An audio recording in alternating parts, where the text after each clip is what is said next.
Hola, buenas noches y bienvenidos al episodio número 4 del podcast Economía desde mi sofá. Hoy es sábado 2 de mayo por la noche y aunque seguimos en estado de alerta, la verdad que ha sido el primer día que hemos podido salir a dar un paseo, a hacer deporte los que lo hayan hecho. Y bueno, aunque las cifras de víctimas siguen estando ahí, pues parece que poco a poco vamos mejorando y vemos cierta luz al final del túnel. Así que nada, ánimo para todos. El tema del podcast de hoy lo he elegido después de leer esta semana una noticia, fue el martes realmente, del Confidencial.com. El titular de la noticia decía lo siguiente: los registradores anticipan una avalancha de concursos de acreedores. En el cuerpo de la noticia continuaba diciendo: la crisis parece haber entrado en una nueva fase. Si en marzo se multiplicaban los ERTEs, en abril se observan ya los primeros indicios de que aumentarán los concursos de acreedores. Lo cierto es que un ERTE es la medida más eficiente que tienen las empresas en el muy corto plazo para reducir los costes en una crisis como la que estamos viviendo. Pero ¿qué pasa después del ERTE? ¿Qué pasa si las empresas no pueden reactivar sus ingresos de la misma en el mismo nivel que lo tenían previa a la crisis? Si no pueden negociar y reducir el resto de gastos, de costes, más allá de los sueldos y salarios. En definitiva, ¿qué pasa si no pueden equilibrar su cuenta de resultados? Pues seguramente muchas empresas se verán abocadas a un proceso de insolvencia. Y si esto llega, que es una situación francamente muy desafortunada, es muy importante afrontar este proceso de una manera ordenada, ya que evitará muchos problemas en el futuro. Y es que cuando llegamos a este punto, cuando una empresa y unos emprendedores, unos gestores llegan a este punto, digamos que las cosas no se ven con nitidez. Al final los acreedores llaman por teléfono, reclaman sus pagos, se está achicando agua, podemos decir, se tratan de tapar agujeros, se paga al proveedor que más grita. Y lo importante aquí es pararse a pensar, realizar un plan, dejarse asesorar por profesionales, porque como digo, las cosas se verán de otra manera. A lo mejor lo que a uno le pasa por la mente en este momento es decir: yo quiero desaparecer de la faz de la tierra y hacer como si esto no existiera. Pero por desgracia eso no se puede hacer, y si se hace, pues tendría consecuencias al medio plazo y a largo plazo, porque la justicia es lenta, pero al final, como sabemos, llega. Entonces, este procedimiento de insolvencia en España se llama concurso de acreedores y está regulado por la Ley 22/2003 de 9 de julio y con sus posteriores reformas, actualizaciones, etc. De esto va el capítulo de hoy. En el capítulo de hoy vamos a tratar qué es un concurso de acreedores y todos los aspectos que lo rodean. Así que empezamos. ¿El qué es? Pues es un proceso de insolvencia, como decimos, que se origina cuando una persona jurídica o física, y este punto es muy importante porque el concurso puede ser para una empresa o para una persona física, no puede hacer frente a sus pagos. ¿En qué consiste todo el proceso? O sea, ¿de qué va al final un concurso de acreedores? ¿Qué es lo que se hace? Bueno, pues de lo que se trata es de consolidar todas las obligaciones de pago que tiene la empresa o, como digo, la persona física. Eso por un lado. Por otro, hacer un inventario de lo que debe y de los activos que se tienen.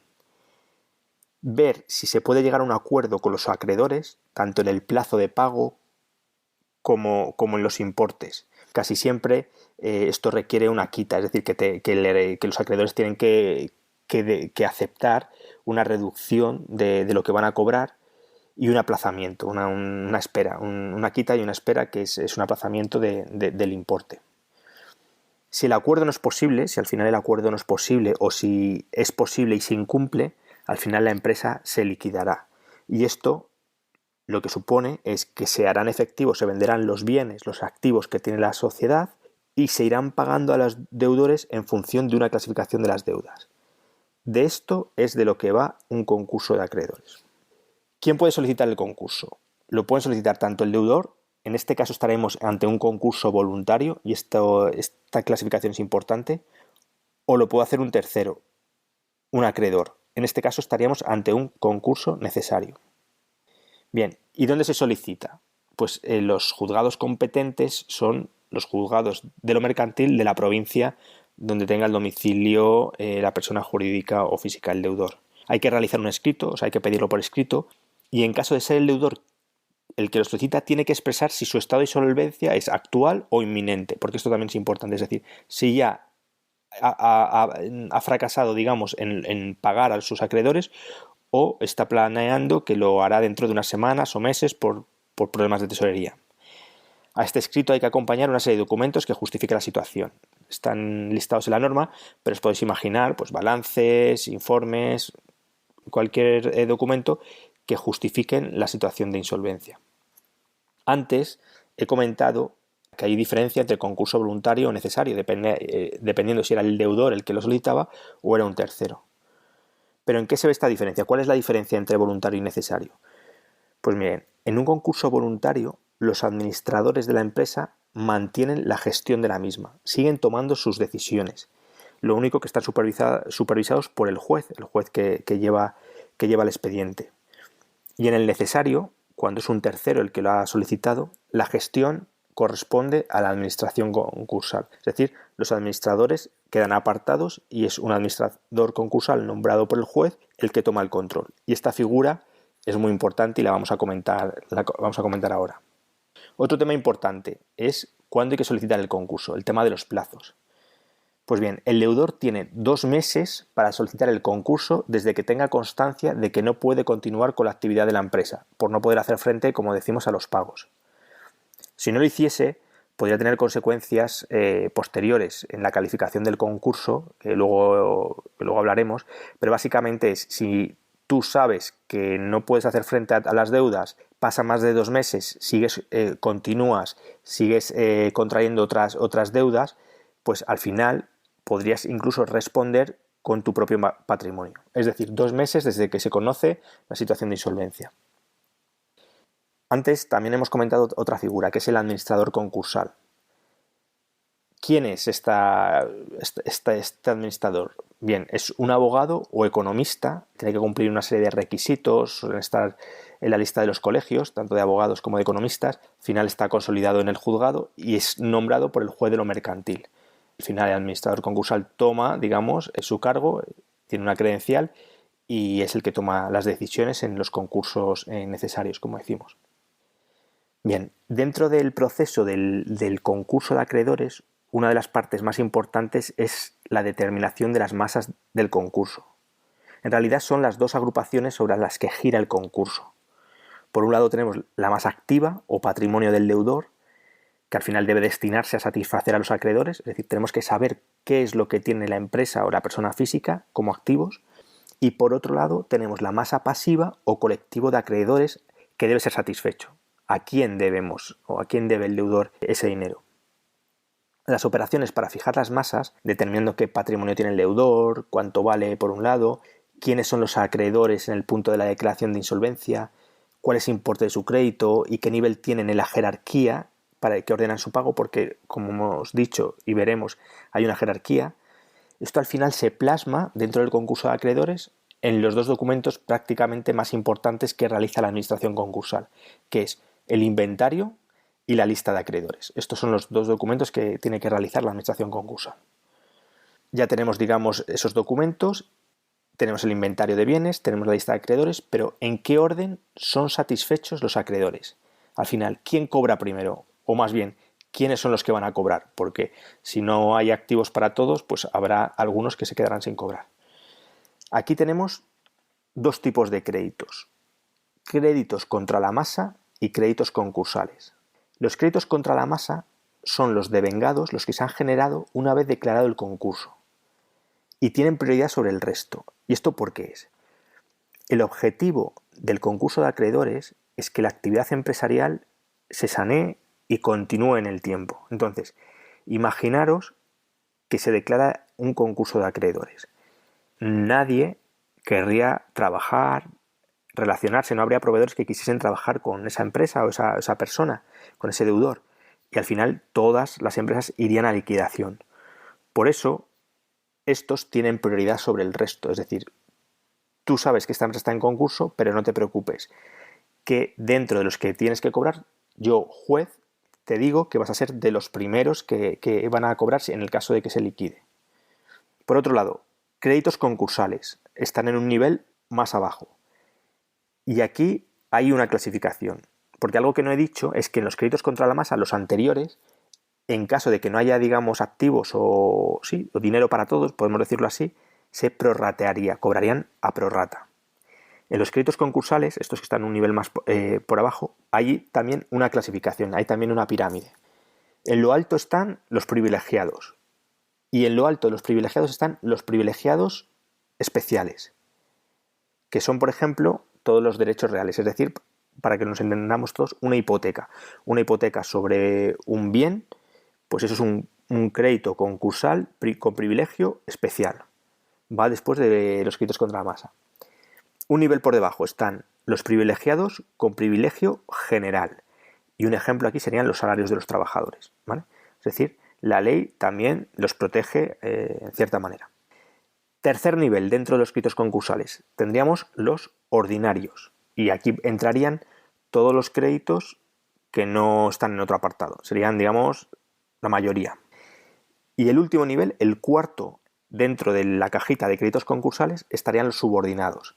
Estos realmente casi nunca cobran, como os podéis imaginar. Y están las multas y sanciones, tanto de la agencia tributaria como la Seguridad Social, o créditos de personas vinculadas.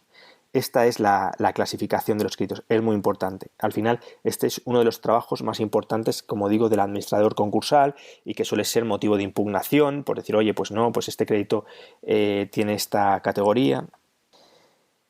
Al final, este proceso puede tener dos finales. O sea, ¿cuáles son las soluciones del concurso de acreedores? Pues por un lado, la propuesta de convenio de acreedores, que es la solución normal del concurso. Y decimos solución normal, pero no la habitual. Es normal porque es la que la ley fomenta. La finalidad es la satisfacción de los acreedores con un acuerdo entre las partes. Esto normalmente se produce, lo hemos comentado antes, presentando un plan de viabilidad y de pagos, estableciendo una quita, en la mayoría de los casos, que significa una reducción de las deudas, y una espera, un aplazamiento, con la totalidad de los acreedores. Es decir, el deudor presenta un plan a los acreedores diciendo, bueno, pues esto es cómo vamos a funcionar, esto es lo que os proponemos pagar, porque al final los acreedores, pues entre perder el 100% y que les paguen el 70%, pues normalmente van a elegir cobrar el 70%, y también un tema de plazos. Entonces, como digo, esto es lo normal, no es lo habitual, porque muchísimas empresas acaban en la siguiente solución, que es la liquidación de la empresa, que es cuando al final el convenio o no se haya podido lograr, no ha habido un acuerdo, o se ha logrado y al final se ha incumplido. Al final la liquidación es la finalización de la empresa. Y esto permite articular una liquidación ordenada, y este punto es muy importante, total o parcial del conjunto de la empresa. Por lo tanto, pueden sobrevivir unidades de negocio rentables, liquidándose el resto de unidades ineficientes. Es decir, resumiendo, dos soluciones del concurso: llegar a un acuerdo o liquidar la empresa. Y dentro de liquidar la empresa, pues pueden que algunas unidades de negocio sobrevivan. Por último, muy importante, y es la calificación del concurso. El juez que está llevando el expediente decida si el concurso es fortuito o culpable. En el primer caso, pues puede ser porque, bueno, la empresa, los administradores han tomado las decisiones adecuadas, pero puede haber una situación sobrevenida, como puede ser pues esta situación del COVID-19, bajan las ventas y la empresa no tiene solución. Pero los administradores han hecho lo posible, entonces no hay consecuencias para ellos. En el segundo, culpable, aquí sí que hay consecuencias, y las consecuencias pueden ser, porque lo tiene que decir un juez, inhabilitación para administrar bienes ajenos en un plazo de 2 a 15 años, y luego pues se puede condenar a restituir importes si se ve que ha habido, bueno, pues que se han levantado, ¿no? Importes de la empresa, y de indemnizar por daños y perjuicios. Y esto puede ir contra los administradores, puede ir contra los gerentes de hecho, o sea, aunque no figures, los que sean gerentes de hecho, puede ir contra los cómplices, familiares. Este apartado realmente es muy importante, por eso en estos procedimientos se debe estar bien asesorado por profesionales, ¿vale? Hasta ahora os he comentado el proceso del concurso de acreedores, bueno, pues está en la norma, pero es muy importante porque el pasado 29 de abril se aprobó, por toda la situación en la que estamos del COVID-19, se aprobó un Real Decreto, el Real Decreto Ley 16/2020 de 28 de abril, de medidas procesales y organizativas para hacer frente al COVID-19 en el ámbito de la Administración de Justicia. Y este Real Decreto tiene implicaciones para la parte de los concursos de acreedores, y son los siguientes. Si os acordáis, hemos comentado que el plazo para solicitar el concurso es de 2 meses desde que se conozca la situación de insolvencia. Bien, pues este año ese plazo se puede no cumplir. Se puede solicitar hasta el 31 de diciembre de 2020. Este punto es casi el más relevante de todo el Real Decreto Ley para efectos del concurso de acreedores. Otro punto importante es que si las pérdidas del año 2020 de la empresa hacen que sus fondos propios se establezcan por debajo de la mitad del capital social, no tendrá implicaciones en la responsabilidad del administrador. En cualquier otro caso, cuando una empresa, sus fondos propios están por debajo de su capital social, los administradores tienen una responsabilidad y pueden incluso hacer frente con sus bienes. Luego, se habilita el tercer punto que hemos extraído de este Real Decreto se habilita 1 año desde la declaración del estado de alarma para presentar propuestas de modificación de aquellos convenios concursales que el deudor se encontrara cumpliendo a fecha de declaración del estado de alarma. Es decir, pues esos convenios, esos acuerdos que hemos dicho con los acreedores, se pueden presentar modificaciones, ¿vale?, por la situación actual. Luego hay otros 2 puntos de tema procesal, que es que se habilita parcialmente el mes de agosto. El agosto normalmente para la justicia es inhábil, normalmente no, siempre es inhábil a efectos procesales, pero este año del 11 al 31 de agosto, excepto los sábados, sí va a ser hábil. Y luego el último punto que he extraído, y también es un tema de proceso, de plazos, es que todos aquellos plazos procesales que se hubieran suspendido por la declaración del estado de alarma se verán reiniciados, puestos a cero. Es decir, que aunque se hayan gastado parcialmente, se hayan invertido ciertos días, se reinician. Todos los procesos empiezan desde cero, ¿vale? Así que esto era un poco lo que hoy os quería comentar sobre el concurso de acreedores. Yo creo que la situación en la que estamos va a ser procedimientos que vamos a ver que van a aumentar, igual que la anterior crisis, que desgraciadamente hay mucho desconocimiento y pueden salvar pues el patrimonio de muchos empresarios y muchos emprendedores. Así que yo creo que lo importante es estar bien asesorado en este punto. Muy bien, y lo último que traía para hoy, esta semana no es un libro, sino que quería recomendar una película. La película está muy relacionada con la situación en la que estamos, es The Company Men, seguramente muchos la hayáis visto. La tenéis disponible en Amazon Prime Video, los que seáis suscriptores. Los actores son Ben Affleck, Kevin Costner y Tommy Lee Jones, y al final de lo que va está basado un poco en la crisis anterior, en la del 2008, en la que el protagonista, pues bueno, es un ejecutivo de ventas americano de una multinacional, lleva una vida fantástica y en un momento dado, pues a él y a sus compañeros en su empresa realizan una serie de despidos. Entonces te cuenta cómo, sobre todo está basado mucho en lo que es la gente de Estados Unidos, bueno, pues la forma que tienen de vivir, pero las consecuencias que tienen para ellos. A partir de ahí, pues hay 3 historias paralelas y la verdad que merecen mucho la pena. Así que nada más, espero que tengáis una buena semana y si queréis nos escuchamos la semana que viene, el domingo que viene. Un abrazo para todos.